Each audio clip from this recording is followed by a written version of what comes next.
Hello guys, what's happening? It's Theo here, and I'm going to do a podcast today about learning. All about learning about us as dyslexics and how we as dyslexics can learn the best way possible, because we think differently and we operate differently than others. But also I want to talk about learning in general. Like a little bit of discussion about my life, about my learning and the things I'm learning, but kind of an overview of how important learning is. So, guys, I hope you enjoy today's episode, and yeah, guys, enjoy today's episode, and let me know what you think about it and everything. So the big question is this: how can dyslexics like us create a place, a community, a tribe where people at any stage of life can come and solve any challenge, amplify their strengths, and ultimately help them become who they were meant to be, or in other words, conquer their dyslexia? That is the question, and this show is the answer. My name's Theo Goff, and welcome to the Conquering Dyslexia podcast. So, guys, we talk about learning as dyslexic, and learning in general, because oftentimes we get told that going through school we're learning. I mean, school's the time when you learn, and then you go through school. Us as dyslexics, we go through school and we struggle. We struggle a lot because we realize there's certain things that we can't learn, certain skills that we find it hard to learn than other people, like reading, like writing, like handwriting. They find those, and also skills like remembering things in order, memorization, spelling rules, and all these other things we find hard, and we find the traditional way of learning hard in the traditional school setting. So oftentimes this is a challenge for us. But as we get through the years and coming at the end of school, after decades of our whole childhood being in school, we get to leave, whether we go to university for more learning, going up, or leave, go into some sort of work field. If you go into university, obviously it's continuing our traditional learning, but a lot of us can believe and think that, okay, this is the peak of our learning, then it stops. We stop learning and then we start doing, in a sense, or we stop learning and we start going to a job. And this is very much the traditional way of thinking about learning. And I was thinking about it earlier before jumping on here quick, is that learning isn't school. School isn't learning. School is a place where you learn certain skills in order to function and adapt and to be productive in work and in life in general. But school isn't only learning. School is it's not only learning, and when you go into life, learning doesn't stop when we leave school. I know we hear that, and I know we know it completely, but it can carries on in all the different ways, and it doesn't mean it slows down at all. At all doesn't mean it slows down. It just means it transforms in a different way. And oftentimes we have the mindset of, oh, learning is done now, I can stop learning and just start doing. And then we quickly realize we still have to learn, and without thinking about it, we learn things every single day. And what I'm going to talk to you about today is about learning. Okay, as dyslexics, we do learn differently. Granted, we do learn completely differently than, say, other neurotypical people, and you have to take that into account. But we can't get away from the fact that we, as dyslexics, have to learn just as much, or if not more, than neurotypicals, because we have to say for example, we always do this, and I know it's not just for dyslexics, loads of other people do this as well, who's got different things, different thinking styles, different processes, different neurodiversities. They take what they're supposed to learn in the traditional way, and they take it in, and they basically represent it, or they go through their own learning style. They take a learning style and translate it into their own learning style so they can learn it. If that makes sense. It's like saying, when a teacher's explains something to you on a PowerPoint, wait, can I take a picture of this? And you're like, oh, okay, so because you take a picture of it, so then you go home and look at it, and actually do your own learning style, even though 99% of the time you never actually look at the photo we take of it when you get back home. But the purpose of it is us to learn our own styles. And so when we're learning our own style, we that's why us dyslexics have to learn more than others. So, guys, one thing I sort of realised, one little quote I want to say with this is that about learning, is that the person who thinks they know everything is the dumb one. The person who thinks they know everything, the person who thinks, oh, I'm so smart, I don't need to learn anything, I know it already, they're the dumb one. The person who knows that they don't know everything is often the smartest one. Because the more you know, the more there is not to know. The more distinctions you made, the more things there is to know. It's like a circle getting bigger and bigger. We start off small, like with the things that we know, and then the circle around us is bigger, the things that we know that we don't know.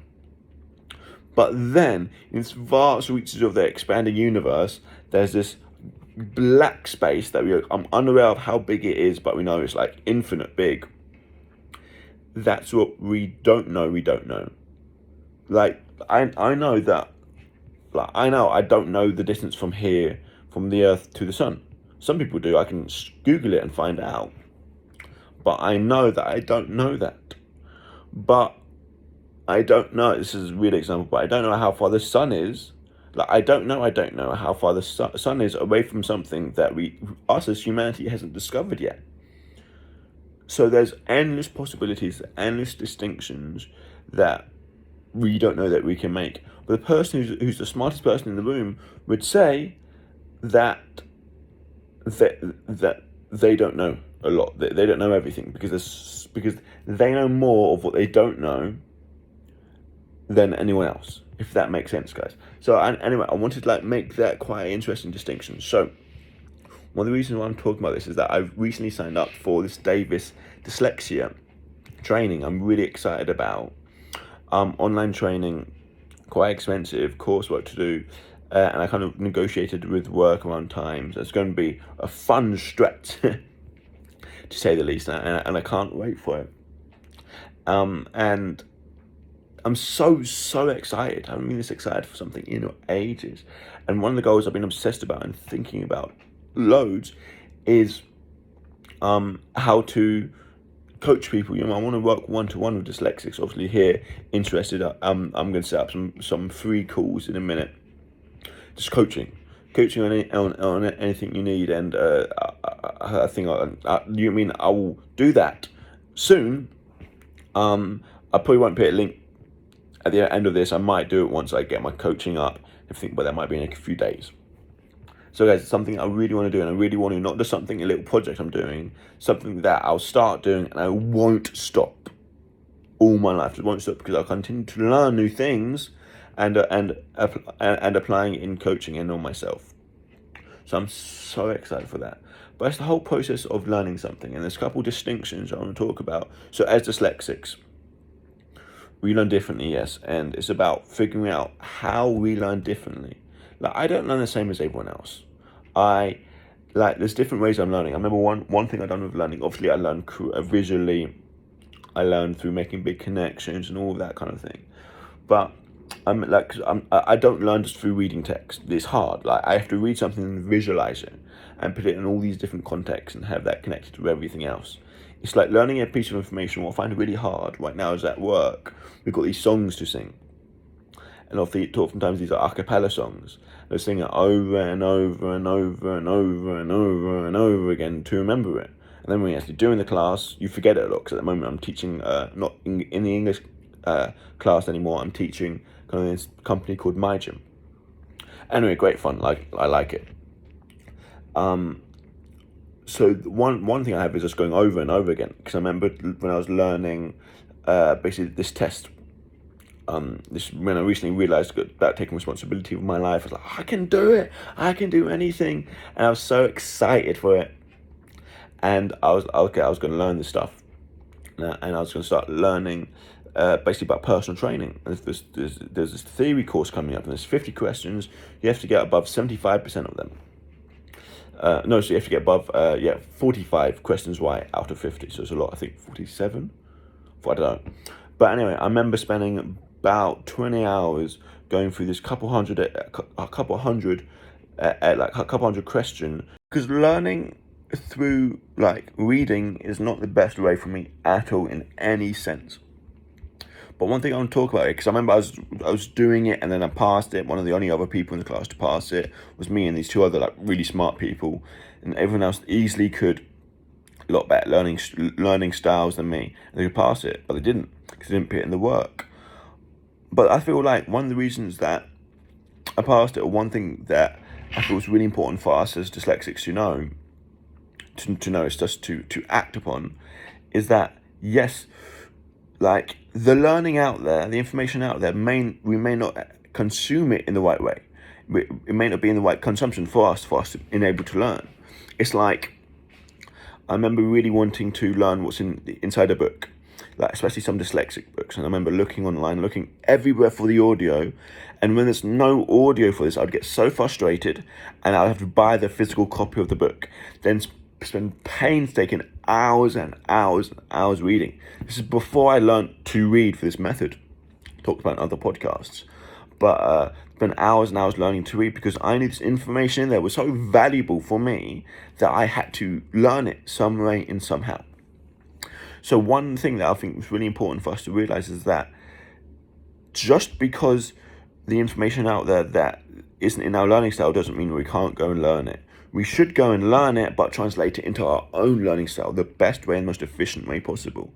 Because just because someone's teaching you in a way that's not good for you does not mean you can't learn it. You see, doesn't it? It means we have to go out and learning this stuff. And I know so many people talk about, and me as well, I talk about this all the time, about like teaching in the best way for dyslexics to learn. And it's amazing, it should be done.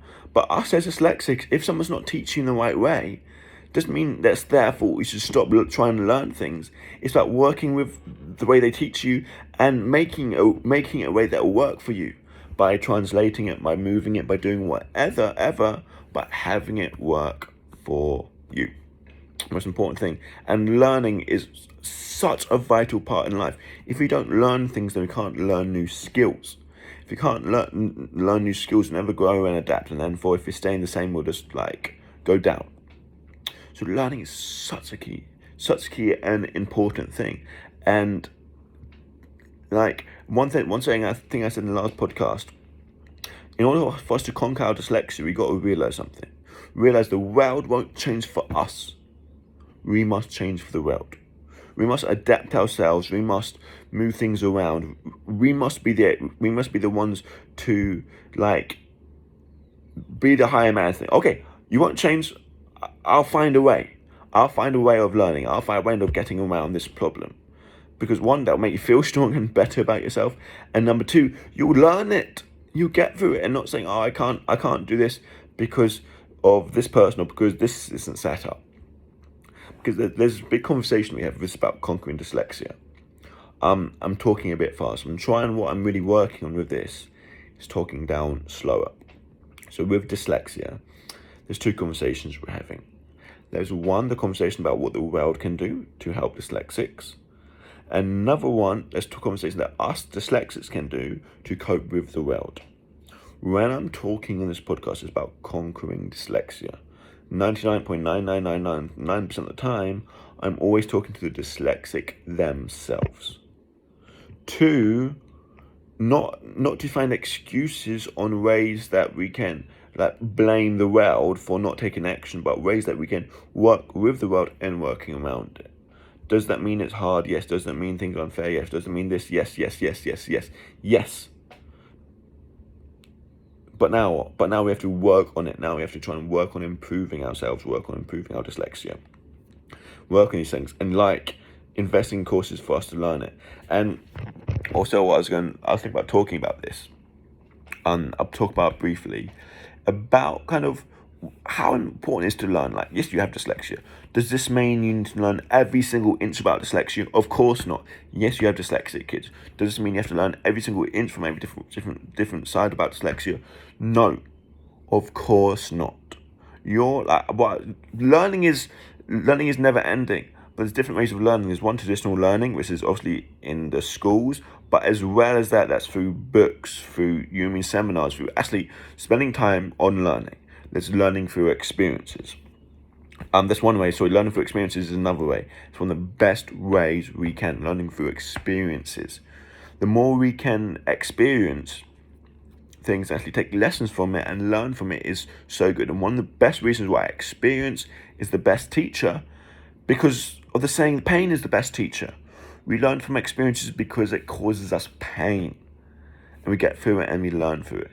And the best way of properly learning, isn't avoiding, so we don't feel the pain in the moment. It's about solving so we never feel the pain ever again. And actually, some ways we can learn the pleasure. Just one thing about learning. Another thing with learning is that we can learn from other people, like not through reading someone's book, but actually chatting to them, having a social group, and just like moving forward in those ways. Because one thing I want us to understand at the end of this podcast, I don't want to talk. Sorry, I know I'm jumping from subject to subject. Had a lot of coffee. Anyway, one thing about learning is that one thing I want to get from this podcast is that we are going to learn non-stop. It's just learning is a part of life. Life is learning. We just go through the whole journey of learning. Every single day we're learning. Every single day we're making new distinctions. But it's about how active you're doing that. So are we making new distinctions on how we can be like in an unproductive way, or more of a productive way, in the ways that we can make the next day better for ourselves? Not talking about going out working really hard, but just talking about little things. Oh, I could do this a bit better. Oh, I could do that a bit better. Not on new learnings on the TV program or the things that's happening out there, or on entertainment, or on famous people, but on learning things that make your life better. So we just talked about that from learning. Where was I? Yes, the different elements of learning. We can learn traditionally, like about our dyslexia, and it's good to have an understanding of that. But we can learn through our friendship group about it, and we learn through our own experiences. Now, what I want to say about dyslexia, the best way to follow, now if you're watching this, I'm doing this podcast, obviously for the intros, for people who want to conquer their dyslexia, or parents who want to help their child conquer their dyslexia, or teachers who want to help their students conquer dyslexia. First thing is, the person with dyslexia has to conquer themselves. But you as a guide will help them the best way possible, but them themselves have to just make the decision to conquer it. Decision to not let it stop them. The decision to moving forward with it. So with that, so that's what I do this podcast for. But with learning dyslexia, we got to see everything from a very big perspective. Why are you learning for dyslexia? Why? Is it because you just want to learn it because it's cool information, or is it because you want to actually apply it in your lives or help other people apply it in theirs? And the answer to a lot of challenges with dyslexics people have is do the solution yourself. I mean, find a way that works. The simple way of saying it is find a way that works for you. As in, the things you got to understand about dyslexia is, well, there's two big components. There's one, how we operate, like how everyone operates, and that's like 3D thinking. We use a lot of visualization. We make a lot of connection between things, and we have struggle with order, with detail. We struggle with order, detail, and like remembering order and detail. That's it. We struggle with remembering order and detail. Detail of words, sounds, letters. Order of, okay, this goes first, this second, this third, this fourth. And this work, and understanding this as a whole would mean, okay, this is why you get lost easy. This is why you find this hard. This is why you find that hard. This is why you find these things hard. And say, like finds with order or detail. Same things with conversation. Same things with this. Same with a lot of different stuff. But what dyslexics are very, very good at are creativity, imagination, and like holistic thinking. So, and there's a lot more fine details when it comes to this, giving real life examples. But if you can understand the whole as a concept, and dyslexia is something you have or you don't have. It's not, oh, what's my type of dyslexia, or like this is my opinion, obviously. What's my type of dyslexia? Am I auditory, visual, blah blah blah blah blah? It's just about working what our ways for us. and just testing that out. One thing I did with conquering our dyslexia is like people label you all the time. You get rid of all these labels of what you can and what you can't do and figure it out for yourselves. Figure out for yourselves. Then moving forward, this has gone on far too long. anyway, looked at the time. We got to figure things out for ourselves and then move forward with that. Move forward with that one step at a time. So anyway, that's one component, is dealing with our dyslexia. Another component, way much more important, it is dealing with our emotions. It's dealing with our baggage that's caused from our past, from people giving us traumatic experiences. And I'm not going to go into that at all. A little bit. It's just about you feeling happy. It's about you working on yourself. So you can work on it. It's just a matter of working on it, and not you yourself through like journaling or whatever. Just taking one step forward of working on it, and don't let it stop you. And when it stops you with that voice in your head, until you understand that voice in your head completely, and have somewhat control over it, where you're confident, you feel confident in it, and you feel like you have competence. Competence, which means you know about it. Confidence means you feel good about it. You feel like you know about it. Anyway, guys, I think I've talked too much in this one. Hope you enjoyed this episode about learning and transferred into like dyslexia and stuff. But guys, enjoy it. Take care, guys. Farewell. And if you'd like this podcast, please give it a like. Please give it a comment. Please share your friends. It would mean a lot for me. Take care, guys, and bye.